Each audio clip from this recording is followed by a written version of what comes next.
Hey guys, I'm Chris. Hey everybody, I'm Robert. And we're the Film Flamers. And as you recall, a year ago, we covered Alien and Aliens. We violently threatened to cover the rest of the franchise. That's right. And we're definitely going to be doing you some bodily harm with this one. That's right. Because we're talking about Alien 3. That's right. And oh my god, does this one have a storied history. Probably more storied than any movie we've ever deep dove before. And I'm interested to hear some of those stories because I don't really know that much about the production of this movie. I just know things, based on what I've seen. And, spoiler alert, it's just not my favorite. Well, thank God this is a two-host podcast because I feel like sometimes I watch things and then I'm just like done with it and I wash my hands of it. And I feel like this time that was you. Yeah, it's pretty much is. But that's okay. I'm still here to talk about it. So it's fine, you know? Well, Alien 3 is a 1992 American science fiction horror film directed by David Fincher in his theatrical film debut, with music by Elliot Goldenthal and written by David Giler, Walter Hill, and Larry Ferguson from a story by Vincent Ward and an army of studio executives. It stars Sigourney Weaver, reprising her role as Ellen Ripley, or as you would say, reprised, and is the third installment of the Alien franchise. Set right after the events of Aliens, Ripley and an alien organism are the only survivors of the colonial marine spaceship Sulaco, following an escape pod's crash on a planet housing a penal colony populated by violent male inmates. The film also features additional roles played by Charles Dance, Brian Glover, Charles Estetton, Pete Postlethwaite, and Lance Henriksen, reprising his role as the android Bishop. The film faced many problems during production, which we'll get into later in this episode, such as shooting without a script. There were various screenwriters and directors attached, but David Fincher was ultimately brought on to direct after a proposed version with Vincent Ward as director was canceled during pre-production. Fincher has since disowned the film, blaming studio interference and deadlines. In 2003, a revised version of the film known as The Assembly Cut was released without Fincher's involvement and received a much warmer reception, and that's the version we're going to be discussing today during this episode, although some of the release history will actually include the original cut. Okay, listeners, in space, you can't escape studio meddling. This is Alien 3.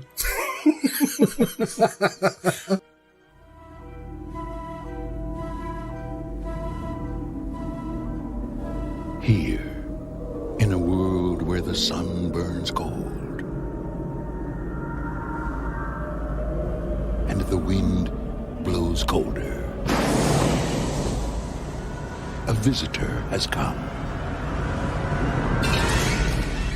but not by herself. It started. Come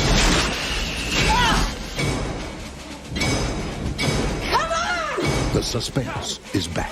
And we have no weapons of any kind? The fear is back. Don't look back, dude!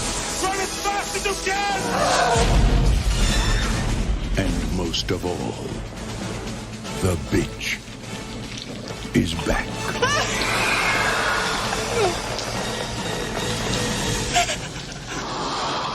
Alien 3.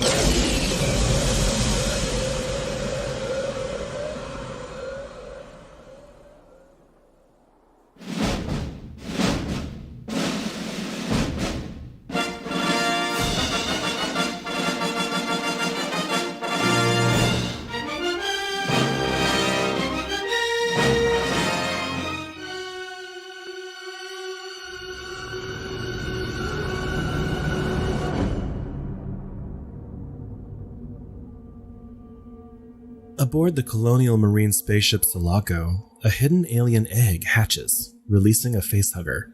A fire starts, and the ship's computer launches an escape pod containing Ellen Ripley, the young girl Newt, Hicks, and the damaged android Bishop, all four blissfully ignorant in cryonic stasis.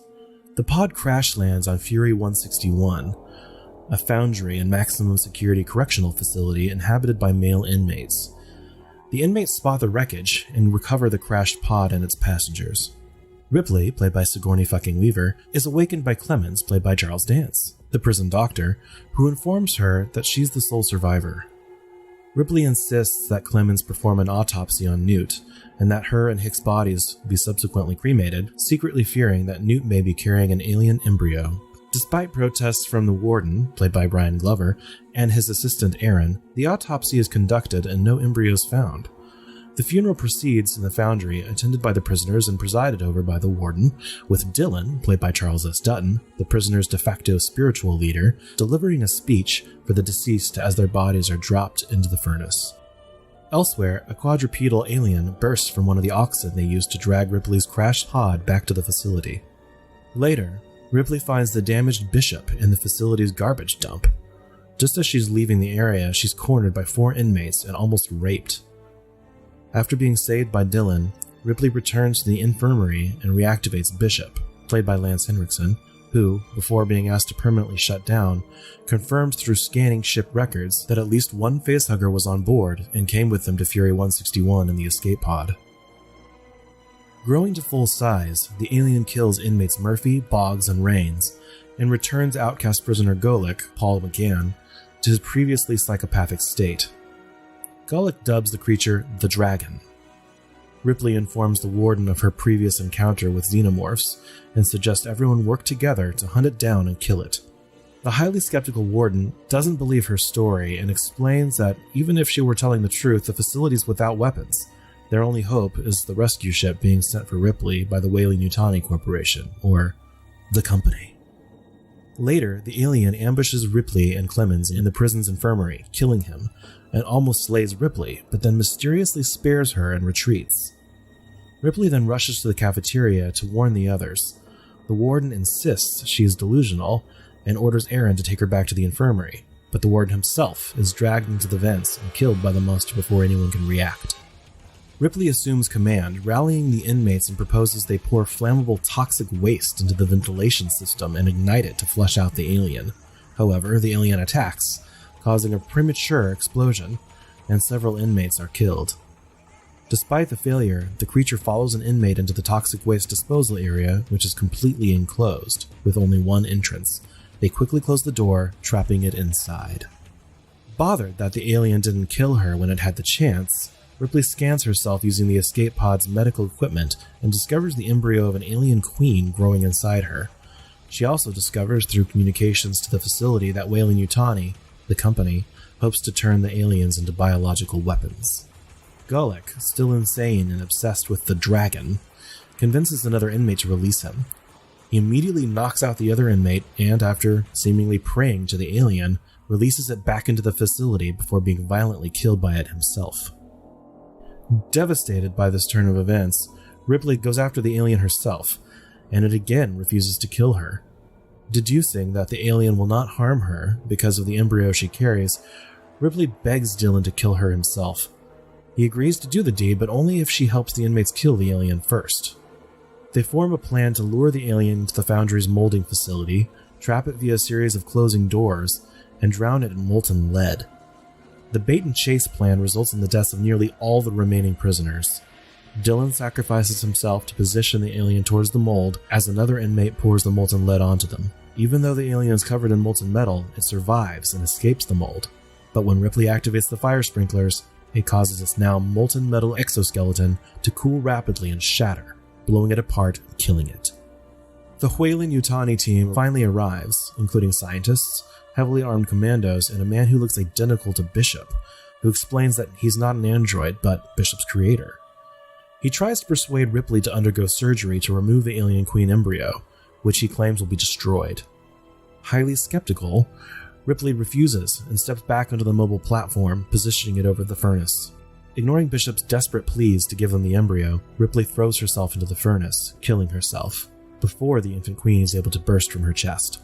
The facilities are closed down, and the Company leaves Furia empty-handed. Or did they? The end? No. Certainly the end of that movie. Oh, Jesus. That's a lot. Yes, it is. Alien 3 was released on May 22nd, 1992, Memorial Day weekend. It grossed $23 million opening weekend and secured the number 2 spot at the box office behind Lethal Weapon 3. Other movies that shared the top 10 that weekend include Far and Away, Encino Man, Basic Instinct, Beauty and the Beast, and Wayne's World. While the film was considered to be a flop in North America, with a domestic gross of $55.5 million, it played very well overseas, grossing more than $104 million internationally. Against a budget of $50 to $60 million, it earned almost $160 million at the box office, causing Fox to claim it was the highest grossing installment of the franchise, even though that was a lie. Huge lie, and I think they were lying about that before, too. So, Alien 3 holds a 45% on Rotten Tomatoes with an audience score of 47%. Super close.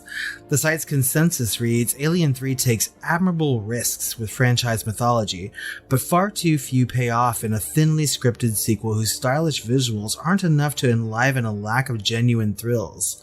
Metacritic assigned a score of 59, signifying mixed or average reviews, and audiences, polled by CinemaScore, gave the film an average grade of C. Both Gene Siskel and Roger Ebert gave the film 2 thumbs down, feeling it was repetitious, and they criticized the drawn-out chase scenes near the end of the film, as well as the lack of suspenseful action. They both, however, praised the look and art direction in addition to Weaver's performance. Ebert later wrote, I lost interest in Alien 3 when I realized that the aliens could at all times outrun and outleap the humans, so all the chase scenes were contrivances. When he reviewed Fincher's later film, Fight Club, he called Alien 3 one of the best-looking bad movies I've ever seen. I mean, I have to agree with that. I like that whole review, actually. I think he pretty much sums up a lot of things about Alien 3. It is as beautiful as browns, beiges, and sepias can be as a color palette for a film. Here. With that review being said, the movie does have some accolades and legacy to talk about. At the Academy Awards, it was nominated for Best Visual Effects, but lost to Death Becomes Her. Well, it was nominated for Best Dramatic Presentation at the Hugo Awards. It was nominated for an MTV Movie Award for Best Action Sequence, but lost to Lethal Weapon 3. It was nominated at the Fangoria Chainsaw Awards for Best Big Budget Film, which lost to Bram Stoker's Dracula. Of course, Best Actress, which lost to Virginia Madsen for Candyman, and Best Supporting Actor for Charles S. Dutton, although lost to Anthony Hopkins for Bram Stoker's Dracula. I mean, all well-deserved wins for these people. Yeah. At the Saturn Awards, it was nominated for Best Sci-Fi Film, but lost to Star Trek VI. It was nominated for Best Actress, Best Supporting Actor, Director, Writing, Costumes, and Best Special Effects. Winning none of them. So it won nothing. That's a lot of nominations, you know. This is like the color purple of horror movies. It's like something called like the Golden Globes or something. Yeah, I mean, he who shan't be named. But honestly, this movie has a stacked cast. It really does. I was very surprised by the acting and the performances in this movie, actually. I mean, like, to be fair, I had only seen Alien 3 a couple times earlier in my life when it first came out, right? So I was like 13 years old-ish, and I had never picked it up again. And so it was like watching it fresh for the first time. And really it was, because it was a different cut, you know? But yeah, I was surprised by a lot of these actors. And of course, that's led by Sigourney fucking Weaver, which we completely love. I was thinking while I was watching this movie about the number of films that we've covered on the podcast that have Sigourney fucking Weaver in it, right? Mm-hmm. I mean, I think we're at like 5 or 6 at this point. I don't know, yeah. But, and of course, all of them which Sigourney Weaver should have been in, which is every movie we've ever covered. But, that's right. You know. I mean, you said earlier today that if you ever met Sigourney fucking Weaver, that you would just like, I don't know, it'd be like the end of things, right? If we have to meet her at this point, I feel like we need to go on some sort of pilgrimage and like stand outside her home until we meet her, and then just say, hey, listen to our podcast. Notice us, senpai. Just for once. I mean, if we stand outside her house long enough, I'm pretty sure that she will come out and say, get away from me, you bitch. And that would just make my life complete. That's true. But there's more to the cast than Sigourney fucking Weaver, right? And I think for me, the next best performance comes from Charles S. Dutton, who played Dylan.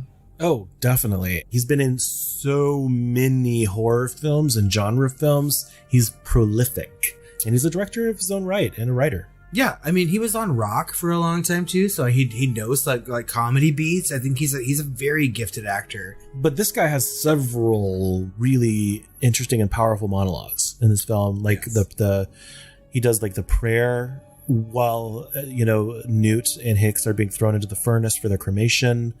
There's a couple of times that he's kind of like rallying the troops. Well, yeah, and that he makes no qualms about who he is as a person too. I think one of my favorite scenes involving him and Ripley is where she obviously feels safe with him because he's some sort of religious leader, and he's like, make no mistake, lady. He's like, I'm a murderer and a rapist of women and things like that. I mean, he just like delivers those lines so like just, I don't know, convincingly. Yeah, but they wrote that scene very well because she just collapsed back and she's like, well, that must make you nervous then. I love that scene between them, and it really establishes those two characters, and it's one of the only good scenes in the whole movie. Yeah, I mean, well, it's really one of the only good scenes of like characterization in the movie. Well, I have to say, I really loved Charles Dance in this as Clemens, as the doctor, right? And he's at least in this assembly cut, I've forgotten what the original cut was, but they're romantic partners, him and Ripley, in this. That's right. And they go to great lengths to kind of explain his character and where he came from.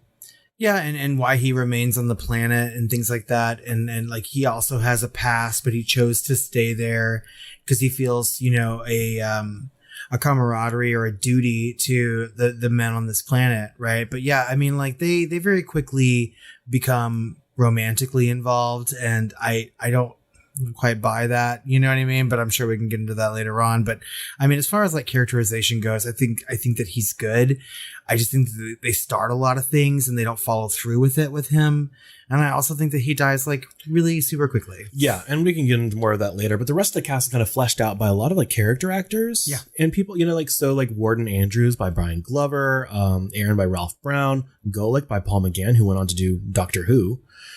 Bishop, of course, played by Lance Henriksen, and the late, great Pete Postlethwaite, who I always enjoy seeing. And he didn't have much to do here, but I always love him when he pops up in a movie. Yeah, I completely agree with you. I always go back to like Romeo plus Juliet, right? And his role in that, playing the friar. I mean, it's just like he's a good actor. I mean, anytime there's a really good like British movie, like Pete Postlethwaite shows up. But he's in a bunch of franchises too. There's Clash of the Titans, and he was in like the Aeon Flux thing with Charlize Theron and a bunch of other stuff. He's just prolific. I love him when I see him because he's always so good. And I think, I mean, like he's fully recognizable. So people who don't know a lot of these British actors, right, would certainly recognize him from a lot of movies, which is good. Yeah.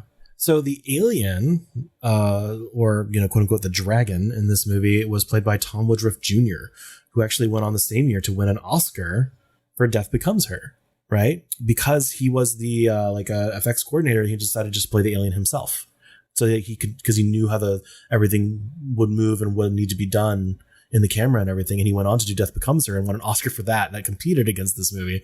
So I just thought that was funny. That's so interesting. Yeah. Oh my God. I can't believe I didn't know his name, really. I mean, because I know Death Becomes Her has some amazing special effects. Yeah. This is the time. Time right? break. Yeah. Yeah. A lot of this stuff, this is the time where things were like being like proven out or broken, and things had to be reinvented. And, things like Terminator 2 and Death Becomes Her came along and kind of proved things out for Jurassic Park. You know what I mean? So this is like a film history here. And I mean, I'm glad that we are talking about the cast right now, because I think that's one of the best things about this movie actually is some of the acting work in it. And I mean, honestly, this movie has a lot of really good parts to it. It just doesn't make a cohesive whole, right? And so I'm sure we'll get into some of that later on. But I think that by and largely, these actors were really good at what they were given to do. Oh, yeah.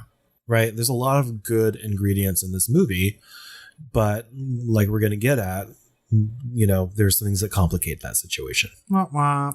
So why don't we just get into that a little bit, like the development hell, the background of this movie? Yes, I'm so interested to know these things. Yeah, it's just like, it's really storied. Like, so with the success of Aliens, 20th Century Fox approached Brandywine Productions on further sequels, right?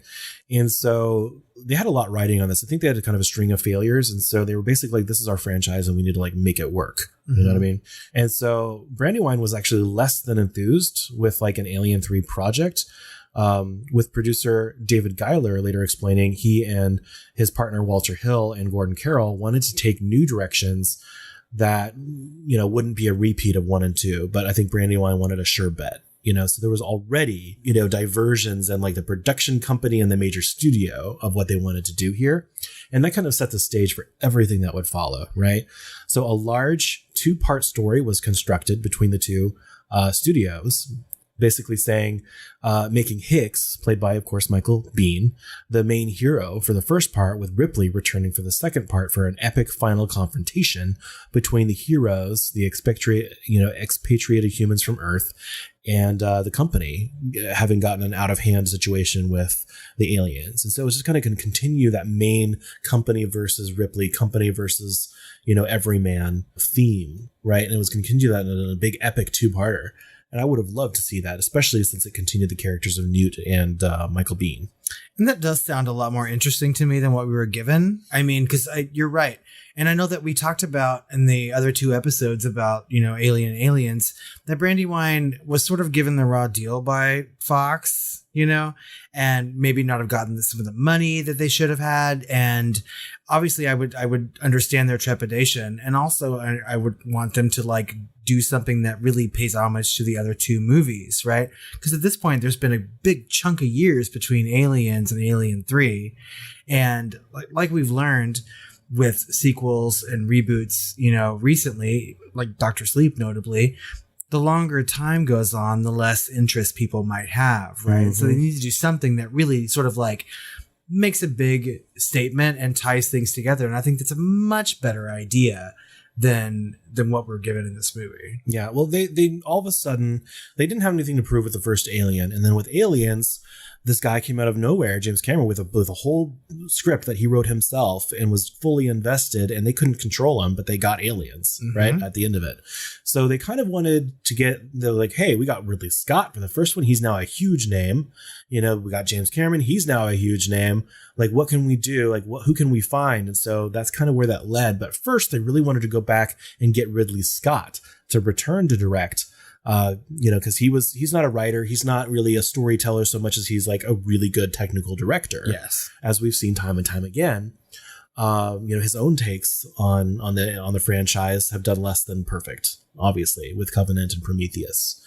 And he didn't write those either, but it's kind of like a story by, type of situation. But they tried to get him, but he was just too busy. Right? What was he making at the time? I can't even remember around like that time. What really Legend, probably. I don't know. It was late 80s, right? So somewhere in there.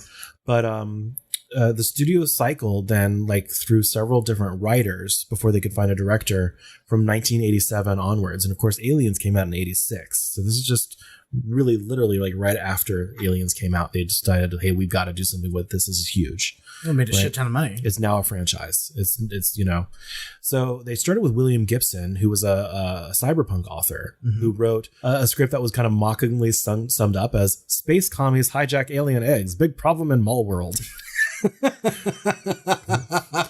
Which I thought. So that was kind of a departure. And so like too much of a departure. So then they went to Eric Red, who actually wrote The Hitcher and Near Dark. Ooh. Yeah, and he wrote a version where all the survivors of the Sulaco had been killed by aliens and the infestation that followed. And so he disowned the script after a while, as he felt like it wasn't actually his script. It had been wrecked by too many story meetings and studio influencers. Jesus. People were like, well, maybe we don't need Ripley. Women didn't go to the theaters the last 2 movies anyway, so maybe we can just go with Michael Biehn. Or actually, to save money, why don't we just have a whole new cast and get rid of all the other actors? So you can see the seeds getting laid here for what would eventually become actual Alien 3.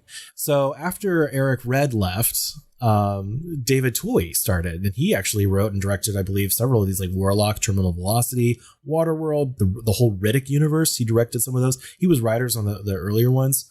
Pitch Black, if you recall. Yeah. So the whole Riddick universe, which I really like. Chronicles of Riddick is kind of a guilty pleasure of mine. Yeah, I've only seen Pitch Black, but I liked it very much. Yeah. But he started the concept of the prison planet, right? Which was being used for illegal experiments for Weyland-Yutani's biological weapons division. So it's very directly about Weyland-Yutani, which I thought was smarter. And then after getting his script torn apart by all the committees, he walked away from the project too.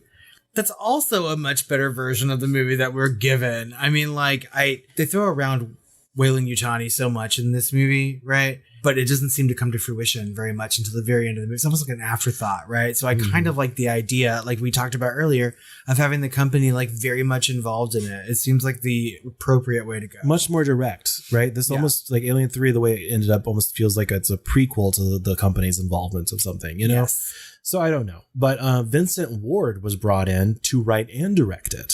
Right? They thought, okay, maybe we can get another combo, kind of like James Cameron. Vincent Ward having just come out of Cannes with The Navigator, which was highly regarded. I still haven't seen that. Yeah, I haven't seen but he would go on to do things like What Dreams May Come. So obviously a very visual, director that started off as a writer that ended up being a director. And he's very famous as well. But he was approached to both write and direct and envisioned Ripley's pod crashing on a wooden world, like a wooden planet, which I initially just think is the stupidest, weirdest, most out there thing that doesn't fit in the Alien universe. But like the more I read and watched about it, like you could see some of the stuff in like the special features on like the Alien quadrilogy and the anthology Blu-rays and stuff. And you can read about it too. But it was actually kind of interesting because the whole planet was operated by like these monastic monks, right? Who had kind of rejected technology. But at the heart of this wooden planet is a giant machine that actually operates the atmosphere, which is only about 3 feet deep, right? And basically held the whole thing together. But the vast majority of the surface of this little planet is wooden. And like the interior is all like expansive cathedral-like spaces, which I thought was like all like looking at all the storyboard art is just like amazing because it's like all those like almost like from Labyrinth or something, all those hallways going up and there's cathedral windows and everything all over this thing because they're like medieval monastic monks. So when you say wooden, like the planet is made of wood? No, it's like this like spherical, giant city-sized, like massive spherical space station that they build on top of. Okay. To be wooden with like all of these huge, massive interiors that are all like cathedrals all the way through it, like one gigantic spherical church. And then on the surface of this thing is like wheat fields and some like man-made lakes and things like that. So it's just the whole thing is kind of held together by that technological center that they've kind of rejected, but they're using it, just at the bare minimum, That sounds very impressive, and like it's something that I would like to see. I can see how it would cost a lot of money. It's really out there, but knowing that director and after seeing like things like What Dreams May Come, I could see that he could pull it off. He's really good at world building. So totally. Because What Dreams May Come may not be the best movie, but it certainly looks amazing. So there was one planned sequence for this, which I thought was really cool because if you think about farming and you think about wooden structures, what's the number one enemy, right? Fire, right? It's also the number one enemy of our favorite alien. That's right. And so there's this scene in it that I think Spielberg actually ended up just taking for a Jurassic Park 2 or 3, one of those. And it's in this like 10-foot tall wheat fields. And you can see all these people trying to hunt this alien, and the alien, you can see just like the parting of the reeds kind of thing through the wheat and just like taking people out. And there you can see the blood splattering and everything in the wheat fields. And so they panic and they set the wheat fields on fire on this planet. And remember, this atmosphere is like 3 feet thick. Like there's wooden structures everywhere. So it's just an amazing kind of like visual treat. God, I can picture it. Yes. And so that would have been really interesting. And you're right. That's the Lost World, right? Yeah. Yeah. Yeah. You can see them coming through the raptors coming through. Yeah, the exactly. Woods, right. Yeah. So I feel like I was like, wow, that was like the storyboards just reminded me straight away of that. So like, I feel like some of this got recycled, but officially he walked away from the project after an extreme amount of changes were requested from the studio committees. But unofficially, from what I can put together between what I can read and what I found, and then some of those documentaries, like it's very, very briefly touched on and hinted at. But it seems like there was some kind of like personal close relationship with a female line producer that he had. Mm-hmm. And it's not going to go where you think it is, because apparently she was actually calling the studio every night to tell on him the things that he was doing wrong. Like a fucking mole? Like a mole. Like she was a studio watchdog who was basically sleeping with him or had some sort of close relationship with him and betrayed him that way. Good God. And he walked away. That's fucking ridiculous. Like, I mean, I wouldn't put it past the studio. You know what I mean? Because obviously, I mean, like with the success of Aliens, which made a gobbledygillion dollars and got, you know, Academy Award nominations for people, including Sigourney fucking Weaver. Like, there's a lot riding on a third installment in this, and they want everything to come out. But I mean, like, all these things you're telling me, it's just like too much. It's way too much. Just let people like make some art, which is what these first two movies were. So, yeah. Well, finally, Walter Hill and David Giler were approached to create a finished script in partnership with the studio. And the studio heads fingered David Fincher to take over the directorial duties. And David Fincher at that point has been famous for things like music videos, right? Well, that's kind of coming up. Okay. Yeah. So at that point, the studio wanted to continue the trend of finding like an up-and-coming director like they had with Ridley Scott. James Cameron had been difficult to work with since he had his own vision and was the sole writer for the story of Aliens. So basically, they would ask things and he'd be like, no, you're going to have to fire me. Nope. I'm doing it my way. Right. And they had found David Fincher, who had actually been a former ILM, Industrial Light and Magic effects cameraman. Really? Right. And he was really young, but he went on to do famous music videos, including Vogue. Yes. Right. And Express Yourself for Madonna. And so they kind of found like, hey, this guy knows effects. He worked for ILM. He went on to do this really moody, really specifically visually aesthetic music videos. Some of her best. We've got it. This guy's got it. They had a meeting with him. They were blown away by his talent and the way that he would think about things. But since Fincher wasn't writing it and he was a young first-time director, they thought that he would be grateful for the job and easy to control. He wasn't. No. They basically got another James Cameron who would obsess over the smallest of details, but unfortunately he didn't have the creative control because he didn't write the thing like James Cameron did. And he didn't have the industry. He didn't have his own production company like James Cameron did and all of that. Even after just James Cameron's first movie, James Cameron just had all that stuff. But Fincher didn't have that. And he was only 28 years old when he was doing this. And like I said earlier, I think there's a lot of good parts to this movie that don't equal to a really good sum. And I think one of those parts is Fincher. I think when I was watching this movie last night, I could see like certain camera angles and certain like the way that things were shot. And I was like, this is Fincher, has Fincher all over it. Right. And of course we know him now, right? Because post Alien 3, he's gone on to make, in my opinion, like some of the best movies like ever made. I think that Fincher is a fantastic director. Yeah, sure. But, you know, one method of control they used was to withhold the script and have the writers in their own back pocket so they could control him day by day. Good Lord. Yeah, so Fincher shot off the screenplay and storyboards instead, filming scripts as soon as he could. But filming his vision and forming themes in the story were impossible to manage because every little thing was argued against. And Fincher himself was a perfectionist and would obsess over what he did have control over, the very few things like lighting, setting up shots and like things like the exact color of blood he wanted, so he would go over those things because he couldn't control the other things. That's like the biggest fucking mistake when making a movie. A director's job is to helm the entire project. You have to understand the scope of your story in order to create a film, right? So if you're withholding parts of the screenplay and you have no idea what's coming next, there's no way to create some sort of like linear, story that makes sense to people. And I see that in this movie. To me, like some of the visuals they're great. The acting is great, but problems lie within the story. And obviously, like if you don't have enough people understanding what the story is doing or where it's going, then you're going to fail miserably. Yeah. Well, by the end, Fincher was so depressed and frustrated that he had to walk away before the film was ultimately completed before release. I think he had done his edit, and things like that, but he had to walk away. He felt the film had been formed and had no spiritual meaning. And ultimately, he disowned the film, like we said before, and he's refused to have anything to do with it ever since, including any retrospectives and any kind of like making of content for home releases. I don't fucking blame him. Yeah. I mean, like that sounds really ridiculous. He did, they did reach out to him to do the assembly cut, and he thought about it. But he said absolutely not, because I'd still have to work with that studio. And so a person that he trusted was willing to do it, and he gave his blessing. And so the studio, the special edition that we watched does have his blessing, but it's still not a completed movie. No. Right. So, of course, as we know, he had the last laugh when he went on to do 7, The Game, Fight Club, House of Cards, Zodiac, Gone Girl, Mank, Love, Death, Robots. The list goes on. I mean, his filmography is so impressive.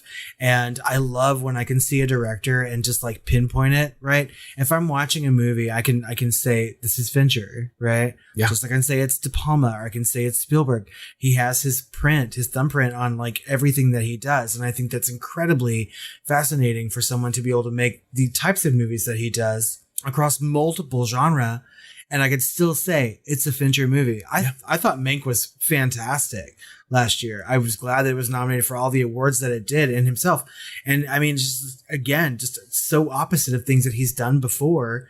And it's good. I'm always excited when I see Fincher's name on anything. And I mean, obviously, missing from that list is Mindhunter, right? I think that's really one of the best things he's done recently. Yeah. So, I mean, he just like continues to amaze me every single time. And I feel bad for him in this movie. I can see that he was trying to create something that's good. The intentions are there, right? And it's really not his fault that it turned out to be such a craptacular mess. Well, he was also kind of hard to work with too. And I feel like for all the studio meddling and everything there to blame, a little bit of it was him because he was hard to collaborate with too, because he would want complete control of everything, just like James Cameron. But, you know, he, I think, used this in a way as a really good film school, not maybe technically because he was already there, like, you know, but I think just with that long form, he had never really done, you know, something longer than a fucking 3-minute music video. Well, and he certainly learned something about system, right? And what it takes to navigate that world. And I think that he has taken the things that he learned from Alien 3 and sort of like moved on from it and really just did what he needed to do to create the movies that he wanted to make. Yeah. Well, speaking of his vision, maybe we should start talking about the actual movie itself with the production design. Yes, please. Starting off with, like, when I watched this movie, I was just like astounded by the amount of sets. Yeah. And the locations, even though it's kind of the same location for the most part, like there's so many varying types of rooms and settings inside that facility.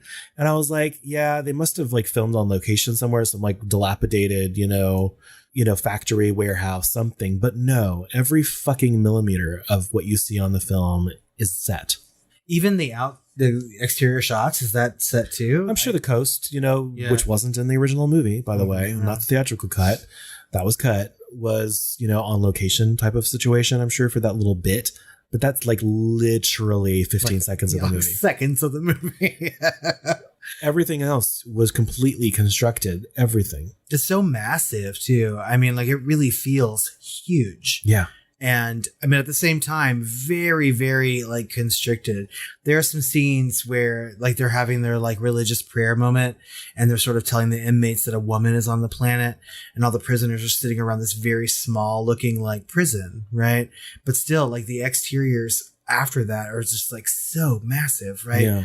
All of the like the foundry parts and stuff. It's just huge. And then everything kind of ties in together in that same palette. I mean, the costumes kind of match everything. Almost everyone could be like lined up against a wall and they just like start camouflaging just like the alien itself. And that's really one of the problems that I have with this movie too, is that like we already talked about the characterization and like how it's sort of lacking in this movie. And I think that the way that they styled it doesn't help it at all. Yeah, I think he had some ideas of what he wanted it to be and the tone that he was going for. And I think he might have even been trying to do some sort of homage to George Lucas's THX project, you know, where everyone's bald and has the barcodes, you know, and that's essentially what we have in this movie. But unfortunately, with those costumes and the palette, this almost monochromatic palette, everyone looks the fucking same. Yeah, so I'm watching this movie and I'm supposed to be concerned about them because their lives are in danger because there's an alien on the planet that's hunting them down. But I mean, we have people who look exactly the same. They're dressed exactly the same. And I get it. That's what prison is, you know, but, I can't feel for these characters if I don't know who they are. I barely even learned their names watching this movie. And I think that like the costume design and the styling of it just really just hindered it from being more than what it could be. You could have a bare bones script with some characters and at least like style these people a little differently, right?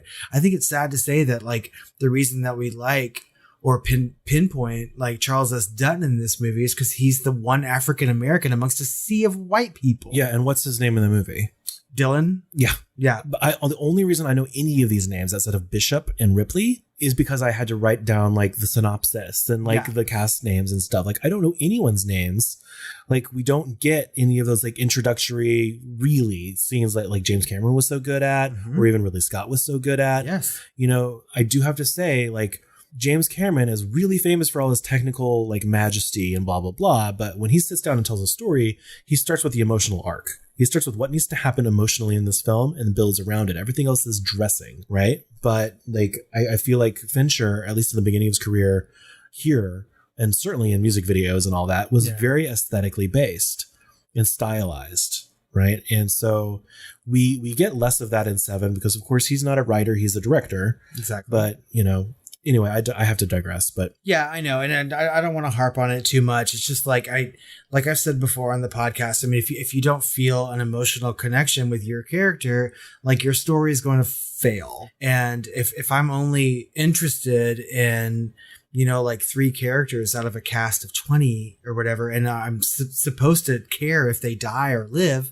you know, like you have to make me want to do that. And he doesn't. Well, also another way to maybe make some, you know, differences between these people who are all bald and had, you know, barcodes on their heads. You had 2 black guys and then like 30 white guys that all looked the same, blue eyes, white skin.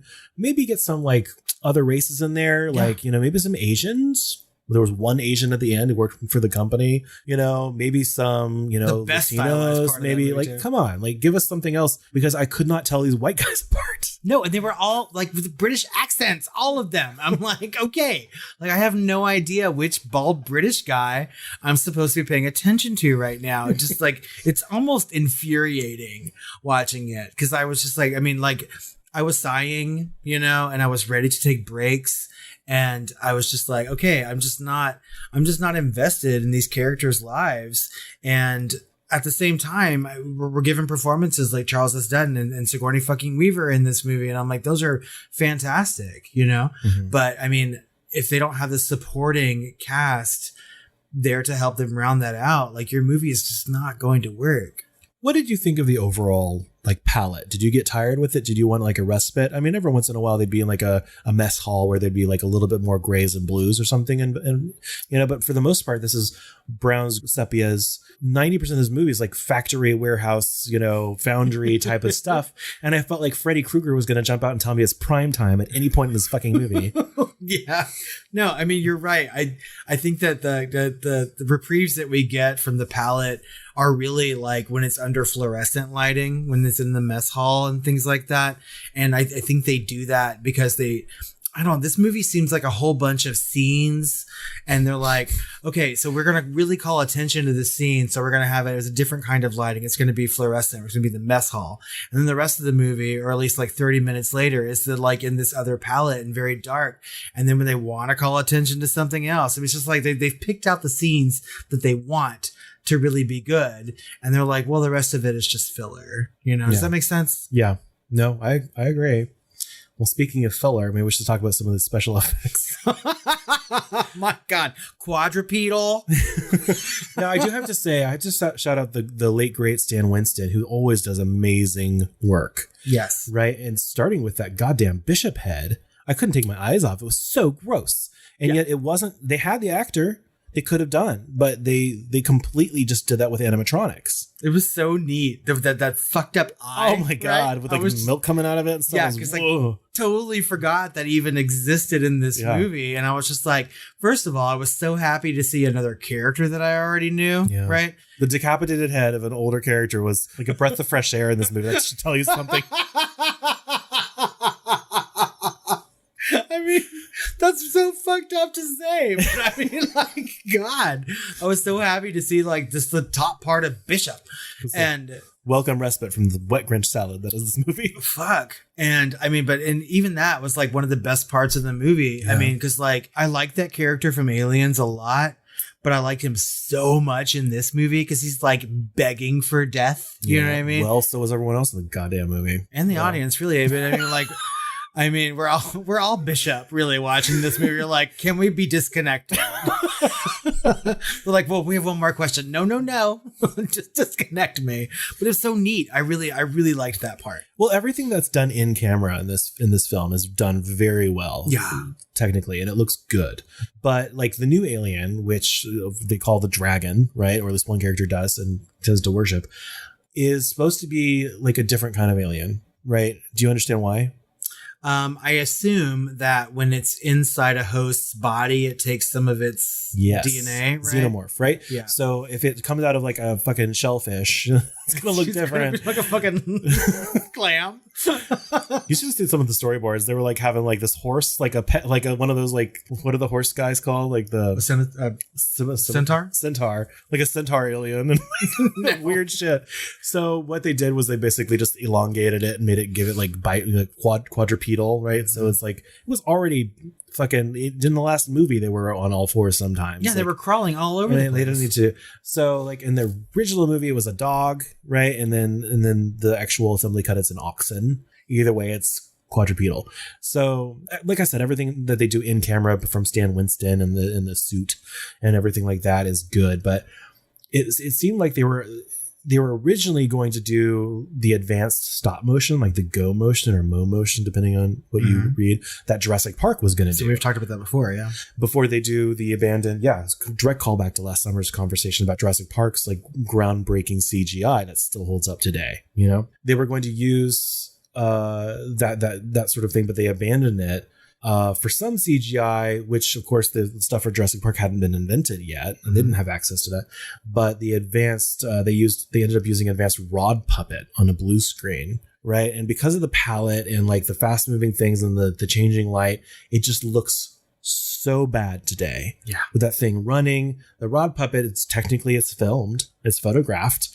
You know, but they did it on a blue screen and had to composite it, and it just it's not there. Alien and Aliens from 1979 and 1986 look way better than this movie because of that. I completely agree. It's a puppet. Earlier, and it looked like stop motion. They might as well have used go motion. So shitty. My favorite thing about Aliens, and well, the Alien franchise, right, is first of all, Sigourney fucking Weaver. I think that Ripley's like one of the best characters ever created. But secondly, I think this is one of the best villains ever made, right? Oh yeah, certainly designed. Yes, and it just looks neat, and that's what I want to see when I see a movie in the Alien franchise. Well, they rehired Giger to do this, and he designed it, and they threw most of his shit away again. Jesus Christ. I mean, like, I just don't understand.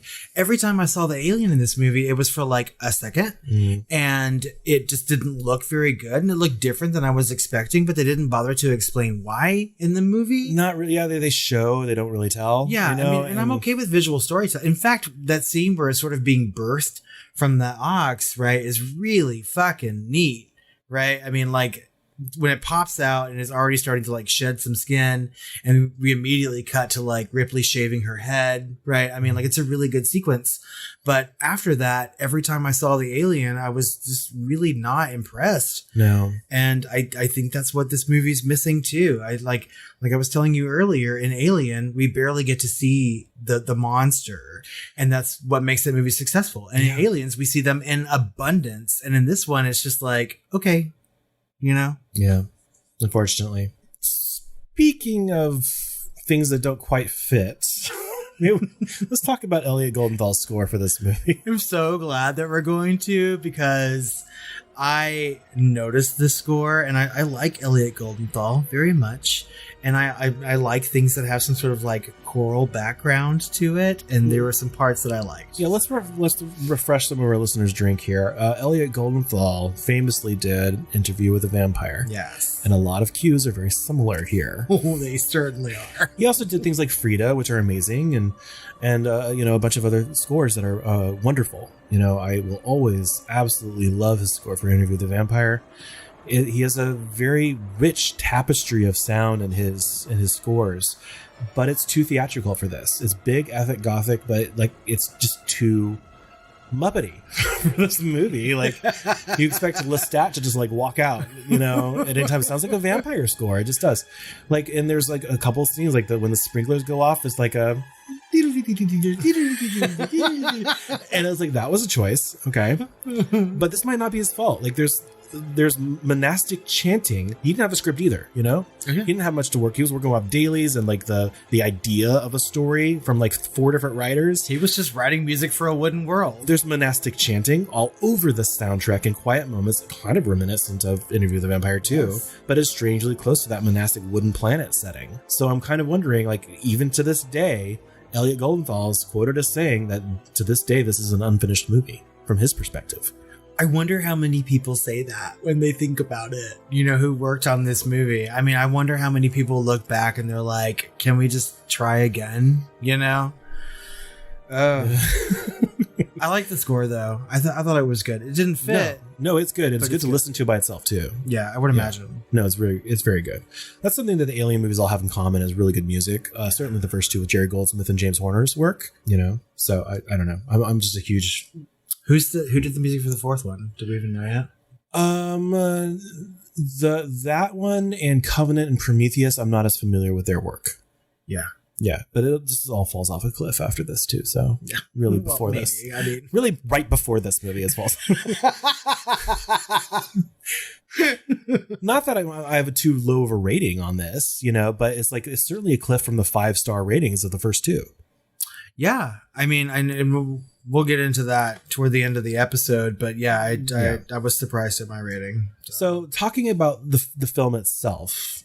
And like the assembly cut, right? The assembly cut is 37 minutes longer. It includes alternate key plot points, right? Extended and previously deleted scenes. And they were able to do new digital effects and color matching. So the differences are there's an alternate beginning showing the outside of the facility with the oxen kind of coming out to get the ship and everything. That was not in the original theatrical cut. Which was neat. I like this moment. With all the flowing capes and all that, none of that was in the original. That fucking coat. I swear to God, when Charles Dance showed up and his coat's like blowing in that, like, you know, really stiff breeze, I was like, I have to have it. I have to have that coat. But that's something you always want, is the coats. Always. Yeah. And the chest burst scene when the alien is born to terrorize them is from an ox in the assembly cut and versus a dog in the theatrical cut. I mean, I think that it's better to have a larger animal. So, I mean... And I think there's more in this cut of the Charles Dance romance and some dialogue scenes that, you know, kind of show his background a little bit more, which I liked. I mean, I like to see Charles Dance more. Charles Dance is a better film. Yes. I think that the romance sections of this are sort of like, forced. You know what I mean? I don't know they're forced. Like, I felt like they actually added some sort of arc, almost on the verge of a character arc with Charles Dance and Sigourney Weaver here. I don't know. It just seemed like, you know, she's like, they needed each other to get off and to talk to each other because they were actually intelligent and not criminals, really. I mean, I get it. I could see why Charles Dance's character, I've even forgot his name, is like going Clemens, thank you, is going after, you know, Ripley, but I don't see why Ripley's doing that. She went after him. Yeah, I know. And it doesn't make any sense to me. She's like, are you attracted to me? He's like, in what way? And she's like, in that way. It makes no sense to me. Well, she was about to bone Hicks, and then he got himself destroyed. Oh my God, that scene with his like jaw and everything everywhere. God. So, I mean, is that her thing then? Is she just like... She wanted to get off. She's been in space a long time, man. Right? I mean, I get it. Not even a moment to herself. All these fucking aliens and shit. She is moments away from getting a Home Depot card herself. That's right. She mostly comes at night.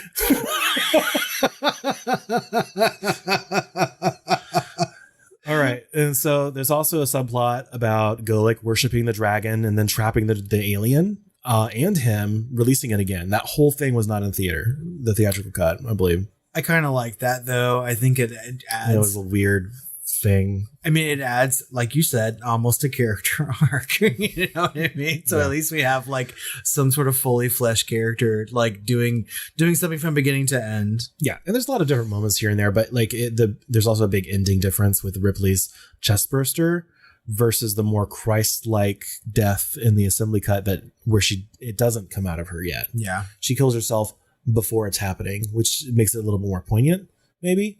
So I don't know. I'm on the fence with them. I like the visuals of the chest burster scene. I think it gives us one last little, you know, chance at seeing this as a horror movie instead of like, you know, a wet Grinch salad. But, you know, I do like the thematic quality of what he's trying to do with the assembly cut ending. Yeah, I think that, I mean, like having her die in this Christ-like way is really good for the character as a whole across several movies, right? But I also like the more action-y kind of ending. And I like the idea of Ripley experiencing the thing that she's most afraid of throughout these things, but I don't know. I mean, like either way, I'm dissatisfied. Well, let's talk about why we're so dissatisfied by talking a little bit about the story. Yeah. Starting with, fuck the immediate deaths of Hicks and Newt from Aliens. Fuck, that's so hard. I hate it. I hate it so much. It's like James Cameron even came back and was like, we worked so hard to build this like family unit, basically. Like if he was going to come back and do it, James Cameron had already said he was going to do it surrounding like Sigourney Weaver and Hicks and Newt, and then like them in this new environment against the company and everything else. And it was going to be like the next stage. But they immediately kill off those characters that we worked so hard to care about. And we did care about in that movie. And we didn't get to see them die, really. I mean, the first 5 minutes of the movie, like first 30 seconds of the movie, they're dead. Yeah, like snippets of their death, right? And I even wrote that in my notes when I was watching. It was like, no, not Newt. I was just like, no. I mean, like at least if you're going to take the time to build a character from another movie, like give them an appropriate send-off. I don't mind if you kill them off later on. There's that facet to it, but there's also the facet of making it a part of Ripley's journey. I get zooming in on a character study. If there's an arc, make it part of an arc, make it have some sort of meaning, right? And so there's actually a cult following of this movie that thinks that that's part of it, is that there is no meaning. You know, but we'll get into that a little bit later. But what a devastating nightmare for Ripley, right? And for the fans of the franchise. It isn't so much a slap in the face to fans, so much as getting like a gut punch. Without meaning, the film amounts to just one thing: depression. I mean, it's a very depressing movie, you know, and I can understand why they would go for like that sort of like emotional core to it, right? I mean, if you're talking about prison, it's not supposed to be very happy. And well, she had just gone through this whole thing to save Newt and to wake up after that moment of telling her she's going to dream and she's dead. That's so stupid. Like for a movie, we didn't have to have that. That didn't have to happen. No.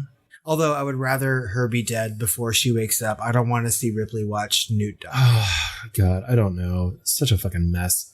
Anyway, my next problem is that Charles Dance dies way too early and cheaply. And really quickly, you know, they're like having a conversation. He's like pulled up into the fucking ceiling. Well, and they're trying to say like no one's safe, you know, but who cares? It's an aliens movie. We already know that. We knew it from the first movie. I mean, like clearly no one is safe when one of these fucking things are around. You don't have to show me again and again. I mean, they killed off all the really like important characters super early in this movie, right? Except for Aaron, right? And then they remove the plot device of like Ripley being in danger by having her impregnated, and so now there's a reason why she's not going to die, and it's like, fuck you. Although, I mean, like the reason that the alien wouldn't kill her and that she's impregnated with the embryo or whatever gave us like the best moment of this movie, really, and I think by far the most famous part. Oh yeah, it's when like the xenomorph is like leaning into her. They're almost like it's kind of sniffing her, giving like fucking butterfly kisses and shit. And then the little mouth comes out and she's like, yeah, you know. And I'm just like, oh, I love that part of the movie so much. It has been so fucking iconic. It was a meme before memes existed. 30 years before memes existed. I mean, that's been in The Simpsons. It's been in everything. My favorite GIF of all time is the Simpsons version of this, where the alien comes out and kisses her on the cheek. And I swear to God, listeners, when you look this up on Twitter, that GIF will be there. I'm going to post it. It's the most famous image from this film. Yeah, I mean, it really is. And it's great. Yeah. Do you have any other points on the story? I mean, like, we can move on to the themes if you want. I mean, like... Yeah, no, I think that's it. I mean, like, honestly, like, the story is so lacking. And very linear and, like, no arcs and just, I mean, like, it's over 2.5 hours long. Well, this happens to these people. And it doesn't have to be 2.5 hours long. I'm like, I don't understand. Like, we could have gotten rid of so many things, and it just doesn't, the story doesn't work for me. Yeah, and I can already feel people like kind of like reaching back out and being like, well, like Laurie fucking Strode didn't have an arc, you know? Like, we actually overcame something, and so yes, Ripley overcomes something here, but nothing more than she's already done before. The key thing is her sacrifice at the end. Yeah. And that'll come up in our themes. But like we've already kind of beat this dead horse into a chunky salsa with no real character arcs. But I know, and I hate to shit on movies. And I honestly, I'm not giving this a horrible rating, but it didn't really deliver on genre expectations. Did this movie scare you? I mean, I know you're going to ask that question. Yeah, so I'm gonna hold off on answering that question. Yeah, okay, like, you know, but also like the gore and like there's other moments that could have happened, and like there's some of the real promise of this franchise isn't really delivered, I don't think. No, and I don't remember Alien or Aliens being especially gory, right? There's lots of moments of violence, and the alien certainly kills a lot of people, and it wasn't very gory. I think this movie tried harder at the gore and just wasn't very successful at it. You know what I mean? I don't know. I don't know. The only people that scared was like the makers of Prozac, you know, when they saw how big their tax payments were going to have to be. I also didn't know what genre it was trying to be, you know? I mean, like, is it leaning more into sci-fi? Is it leaning more into horror? Is it leaning more into like some sort of prison drama? You know what I mean? Like, there's way too many scenes in betwixt the action scenes where it's just people talking, you know, and they're having long conversations about things, and here's how it's going to be, and this is the planet we live on, you know, and there's not enough of everything else. I have no idea what fucking genre this movie is. And they don't either, because it's a great film that got lost, right? There's too many cooks. The script is the foundation for any film, and David Fincher didn't have that. He didn't have it. There's nothing else really we could say with all that history, given all the background, all the development hell this film has gone through. We have our explanation of why this film is the way it is, you know? And so it's fun to look at. It's fun to revisit every few, you know, so often, and to see what it could have been and to think about it. It's a cautionary tale of filmmaking, you know? The thing is that a lot of people don't watch movies the way that we do and go into and research like its production and whatnot. So some people are just watching Alien 3 and are watching a really bad movie and they don't know why. No. You know, or a movie that could have been so good because it's like all those wonderful ingredients. Yes. You know, although it's almost impossible to fuck this up. And somehow it was because, like I said, too many cooks. I do want to circle back to that kind of that cult following, especially after the assembly cut, where it's a little bit closer to Fincher's vision. And those people are arguing that this is like a really good example of depressive realism, you know, where it's actually like there is no meaning really. Yeah. Right. And so there's almost like this like cynical quality to that. Like this is actually the story she's in. And what is she doing with that? You know? And so I get that. It doesn't really clinch that for me. But I mean, the film is depressed. Everyone who made it was depressed. This is diegetic and non-diegetic depression. The movie is a charnel house, and not in the good way. I mean, it's a super terrible nihilistic way of looking at this movie, but I mean, you're right. It doesn't seem like the right place for the franchise to go either. I feel very uplifted when I watch Aliens. Also, I feel a little bit too much like weird Dickensian proclivity when I say things like depressive realism, so I'm just going to like abandon that thing. It's not something that we say very often. I mean, but God. I grasped my décolletage when I saw the Dickensian proclivity of this depressed realism of this mise en scène. Your depressive realism is so purient. Purient. God. Prurient, right? I don't even know. Prurient. I never use that word in a sentence after I threatened to, so I have no idea. All right. So I've got something that I can think would have fixed this. Okay, I would love to hear it. All right. Because it needs it. Yeah. We have to get, I feel like the crux of this movie that would have made it all worth it is the empty sacrifice at the end. I feel like, was she so backed into a corner that was her only choice? And I feel like that's the case. She didn't have any other choice. And mayhaps if she hadn't tried to get the alien to kill her first, and then the preacher dude to try and kill her, then we would have been a little bit more on board, and it would have been a little bit more poignant for the audience and for a final desperate, heroic decision from Ripley to kill herself. But you know, just cutting those brief scenes, maybe 5 minutes total, I feel like would have been more poignant and surprising for the audience. You are absolutely right. I think that like the worst part of her arc is that like she decides to sacrifice herself at the very end of the movie after trying to die so many times, right? Yeah, it's just ridiculous. And I mean, like, no sacrifice, no really good, successful sacrifice, right? Self-sacrifice starts that way. People who want to self-sacrifice are always doing things for the good of the people around them, right? I'm not saying Ripley's not. She's leading these people throughout the movie and trying to kill the alien. She's, you know, incredulous that there's no like fucking weapons on the prison planet or whatever. But I mean, like, she really does like want to die several times throughout this, just not for the same reasons that she does at the end of the movie, right? Yeah. Another thing I think that would have gotten us there, because at the end, it would have made it more worth it and poignant, and it would have given meaning to the rest of the story. But something else that would have made the ride a little bit more enjoyable would have been to keep Charles Dance's character alive. We have one too many characters in this movie, maybe even three too many characters, especially like the talking white, blue-eyed guys with the British accents that I can't tell because they're all bald. You know, maybe that's the point of that too, is that they are meant to look alike. But I would say keep Charles Dance alive, keep that relationship kind of on the slow boil, you know, and maybe give her some level of hope about maybe like a possible surgery to remove the queen embryo. Like if the company arrives and have technology, like he has the skills. Maybe that's where he came from. He can do it. He's honest. They have this honest, romantic kind of building relationship, and we keep him around. He's like an intellectual kind of buddy for her for the movie. Like he started, he doesn't get killed, and it's him instead of Aaron at the end that gets tragically killed by the company at the very end, because they've made promises and they're not going to keep them. They kill him right in front of her. And then, and only then, is the hope that she could maybe survive this gone. And then she makes that sacrifice. I mean, it would have been so much better. You're right. And I hate the end of this movie so much. When the company finally shows up and there's that like anti-bishop. I mean, get rid of the whole bishop thing. God. And then they have, I mean, like, however, the one Asian guy you were talking about earlier is like shows up with those like amazing glasses on and whatnot. I was just like, okay, I like it, you know, but I mean, but still it made no sense to me at all. And you're right. I mean, like, you can't have a character like Clemens in this movie and then have it killed off so easily. I mean, like, it felt cheap.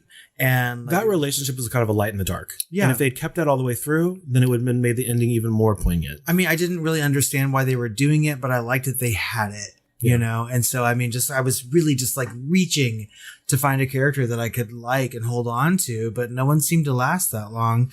And the characters that did, I just didn't give a shit about. So, I mean, like. Well, Dylan was one. I feel like a couple characters here could have been combined. Really. Oh, yeah, for sure. Yes. You know? Story problems abound. So I have some fun facts for you. Oh my God, I'm sure these are going to be extremely fun. All right. So for my first one, this started with like, of course, one of the many like committee meetings, right? And so the huge meeting, like 60 people in one big room, all the suits. Sigourney Weaver's there. She actually was a producer on the film, you know? And so at the end of this meeting, they're talking with David Fincher. You know, Sigourney says, how do you picture Ripley in this film? And instead of giving some like answer about, you know, like the character arc or the themes or something, he said, oh, I don't know. Bald? He literally said that to her? Yes. In front of all the studio execs and everything. And they just like the way he thinks is so different, you know? Yeah. They expected some like heartfelt thing, you know, like about her character journey. And he was like, bald. I see a self-sacrifice. And she's like, that's the guy. I want to be bald in this movie. Choose him. So much more of the autopsy scene was filmed than ended up in the final film, even the special edition. A rough cut of the scene originally contained so much gore on the character of Newt that even made the crew members who had worked on it sick to their stomach and left the theaters. Good Lord. I mean, like, I'm okay with the gore, and I'm okay with like some boundary pushing about doing that on a child. You know, but not if it has no meaning. But no, I mean, it needed to have some sort of payoff. You know what I mean? Yeah, like an alien pop out or something. Exactly. Hello, my honey. Hello, my darling. If you're all Spaceball style, then yes, it would have been perfect. Okay, so they tried a lot of things with the new alien, the quadrupedal, you know. I'm never going to say this word again after quadrupedal. A whippet. A whippet dog. was used to play the young alien at first, which was ultimately too comical to use in the film. I love whippets. They're so cute. But that alien does look like a whippet. Whenever it's running around quadrupedal style, I'm like, you're right. It's a whippet. Good Lord.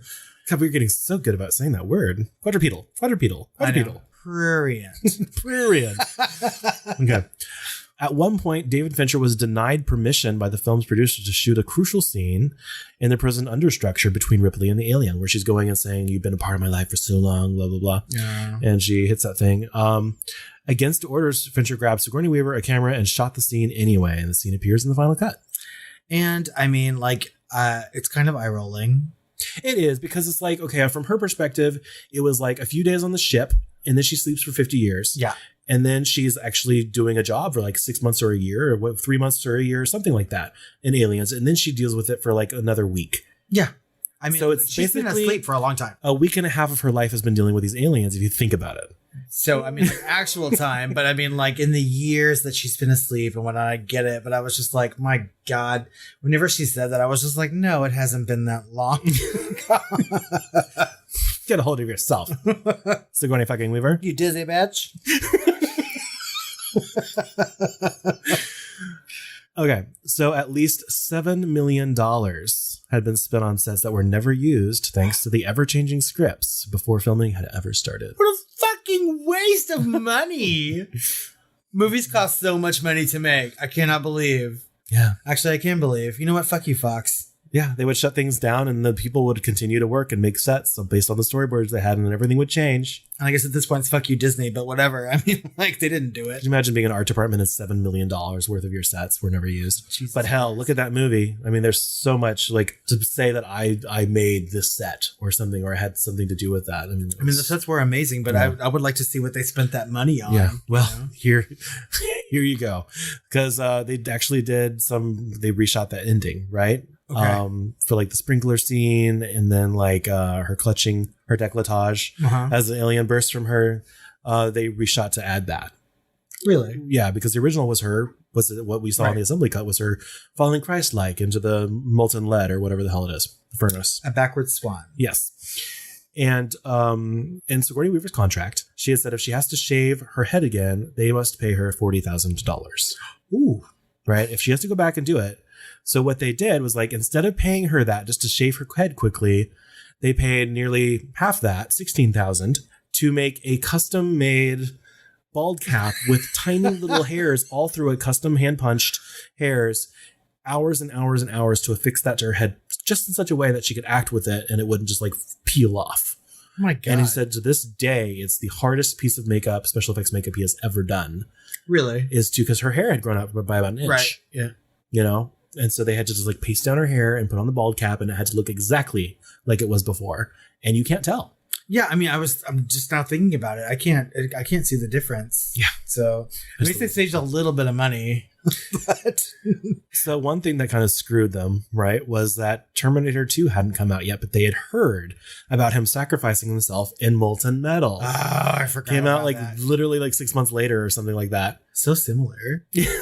Wait, we're covering that movie too, are we? Yeah, next month. Oh my God. A much better film, I'll have to say. Thank you, Jesus. I'm so looking forward to Terminator 2 after watching Alien 3. God. But first we have to watch Alien Resurrection, Prometheus, and Covenant. No. Sorry.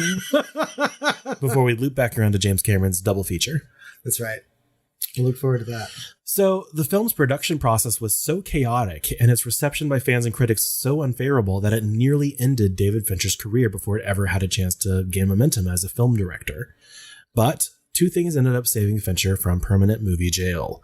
The first thing was Sigourney Weaver publicly and often angrily sided with Fincher against 20th Century Fox, telling journalists that the studio had made decisions that resulted in an impossible situation for the young director and that he would have made an excellent career if given further chances. Good. So she came to his aid. And the other thing was that producer Arnold Coupleson, knew and didn't respect the management at Fox, and that was part of the process where he ultimately offered Fincher a new project a few years later, and that project was titled Seven. Huge. Mm-hmm. Huge movie. And his massive success reignited Fincher's career, making him one of the most respected directors of his time. And today. Yep. I mean, I was watching this movie last night, and I was just like, how in the world did David Fincher recover from this fucking monstrosity? Is because that producer knew those people and said, no, this guy's got to get another chance. And it's because Sigourney Weaver, even though she was a producer on it and had some of the say in this, you know, as part of it, you know, she went to bat for him in a big, big way. And that's good, because he clearly... And it might have hurt her career to do so. Yeah. I mean, but she's already Sigourney fucking Weaver, so it's not hurt that much. But, I mean, yeah. So, lastly, David Fincher was asked by The Guardian why he disowned the film. He said, I had to work on it for 2 years, got fired off it 3 times, and I had to fight every single thing. No one hated it more than me. To this day, no one hates Alien 3 more than me. Good God. I don't think we've ever talked about a movie where a director like came out and said something like that about their own work. Yeah. It doesn't happen very often. And no part of anything that I've read in the Wikipedia, the IMDb's, none, or even the making ofs, because he wouldn't do it, but the studio never said. He says he was fired 3 times. How insane of a working condition could you be? I was just about to say, I can't imagine working in a fucking situation like that. 2 years, fired 3 times, fighting every single thing, every single day. No. The fact that they came out and said this is the most successful entry into the franchise so far at that point is ridiculous to me too. Oh, I remember seeing Alien 3 for the first time. I got to see Alien. I was obsessed with it. I saw Aliens, and I was just in love with it as a kid. And then Alien 3 came out finally on home video. I saw it on Laserdisc. And it was advertised in some of the pre-trailers or something. And it was and now on video, Alien 3, the best of the series. And I was like, no. Yeah. Even as a kid, I was like, no. I mean, I completely they were agree marketing with you. it, directly competing it against its predecessors, almost passive aggressively. And I mean, similar to you, I watched this on home video. I didn't see it in the theater because I was young. I think my parents went to see it and I just didn't go with them. But I'd already seen Alien and Aliens by the time this movie had come out, and I watched it on home video, and I was just not enthralled with it. And maybe because I was 13 years old, I think there are some themes in this movie that are a little above my head at that particular age. Yeah. But I don't know. It's not near as good, not near as exciting.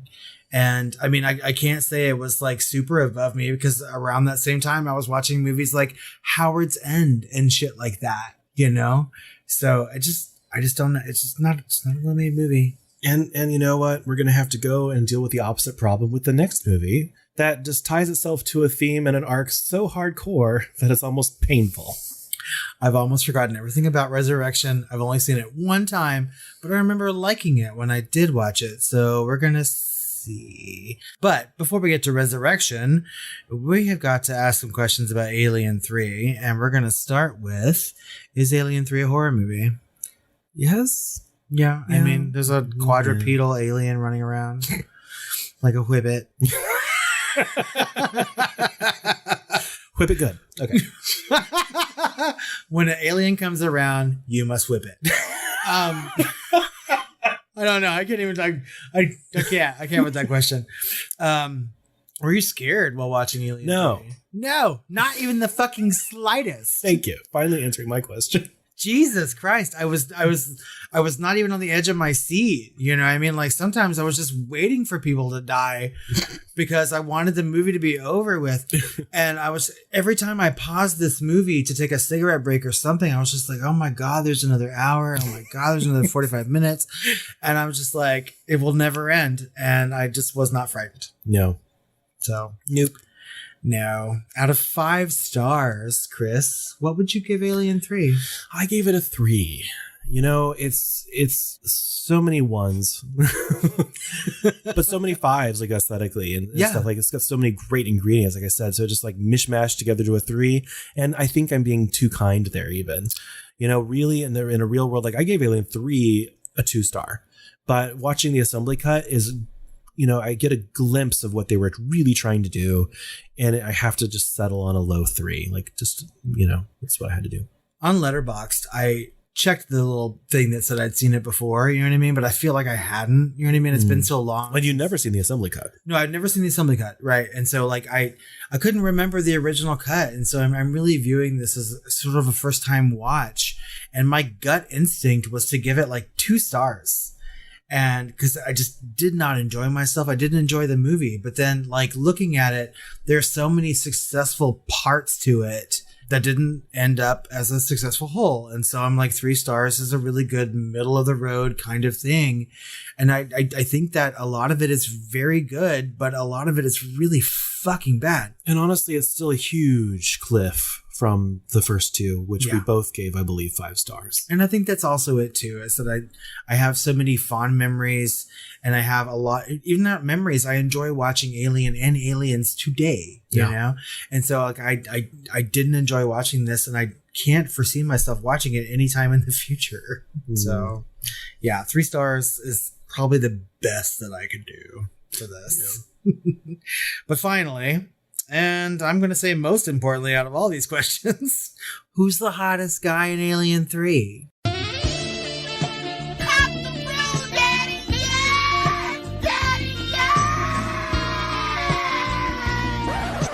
I have to say, I remember you texting me during your watch, and I'm hoping this is the answer for you, but you're right. When you texted me that, hey, Charles Dance is kind of foxy in this movie, I have to agree. He's so young here. Yes.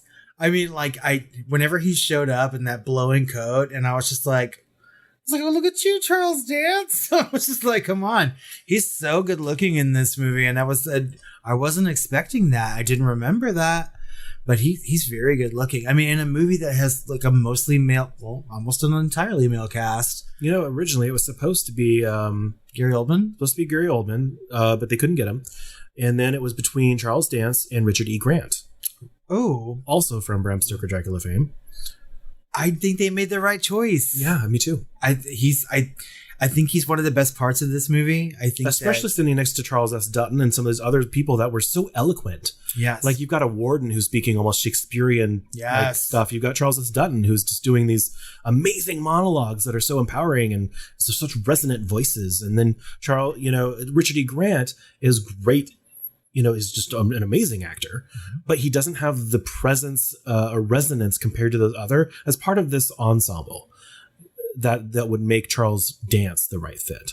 And that's the thing, is that Charles Dance in this movie is so much quieter than the other people. You know what I mean? Like, I like his character so much, maybe for those reasons. Yeah. And he just has this like smoldering eye looks whenever he does things. So yeah, totally the hottest guy in this movie is Charles Dance. And I never in my entire life thought I would ever answer a question like that.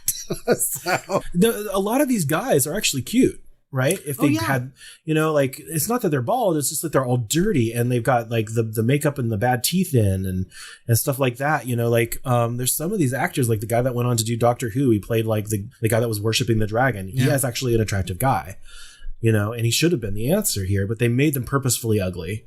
Yeah. But Charles Dance, the character as well as, how he is in the film is it's got to be the... I like that. I think it's the only answer for that. For it's Bishop's decapitated head. It's Bishop's and his milky eye. It's the wrong kind of bulge I wanted, but is the hottest guy in this film. Gross. Well, I think that just about wraps up our conversation on Alien 3, finally. Oh my God. But we want to know what you think about this movie. We know it's kind of polarizing. Some people love it, some people hate it. You can tell us on social media at The Film Flamers on Twitter, Facebook, or Instagram. You can email us at tiredqueens@filmflamers.com, or you can call us at 972-666-7733. Come closer to us, you bitch. If you can't get enough of the Film Flamers, head over to patreon.com/thefilmflamers and find all of our bonus content, including this month's bonus episode where we're wrapping up the Alien franchise with Prometheus and Covenant. And of course, that means next week we're dropping Alien Resurrection. That's right. So, hopefully, fingers crossed, we're going to get a better movie than this one. We'll see. I don't know. I haven't seen it in so long. I've almost given up hope now. So, all right. Well, Chris, I think it's time for us to go off and resurrect ourselves from this self-sacrifice we just did by covering Alien 3. I'm gonna some floss after eating all this wet Grinch salad. Let's go have some sweet dreams, quadrupedal. Whippet. That fucking dog.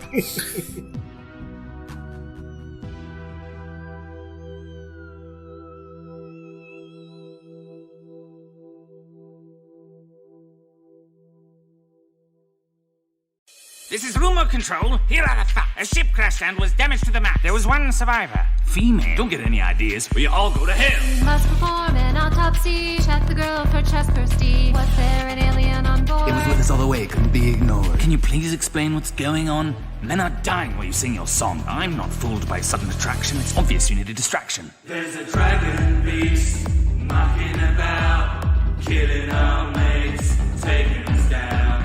Don't have guns, just a short plan. Won't die on the knees, will take us down. I'm a dragon beast knocking about, killing their mates, taking them down.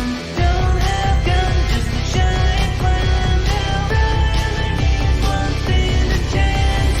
Aliens are scared of fire. Make them quit and retire. Flush bitch, trap it in a room, boiler it to its doom. Here gets you, you bastard. Hate you for the homicidal acts you've mastered. Send it on your face, how rude of me. What you going to do? Tongue stab it. The fastest sinner to have ever lived out here. And even if you wild and ready, you can't outrun on a quadruped. Faster than a lion, you'll end up dead. Dragon beast, knocking about, killing our mates, taking us down.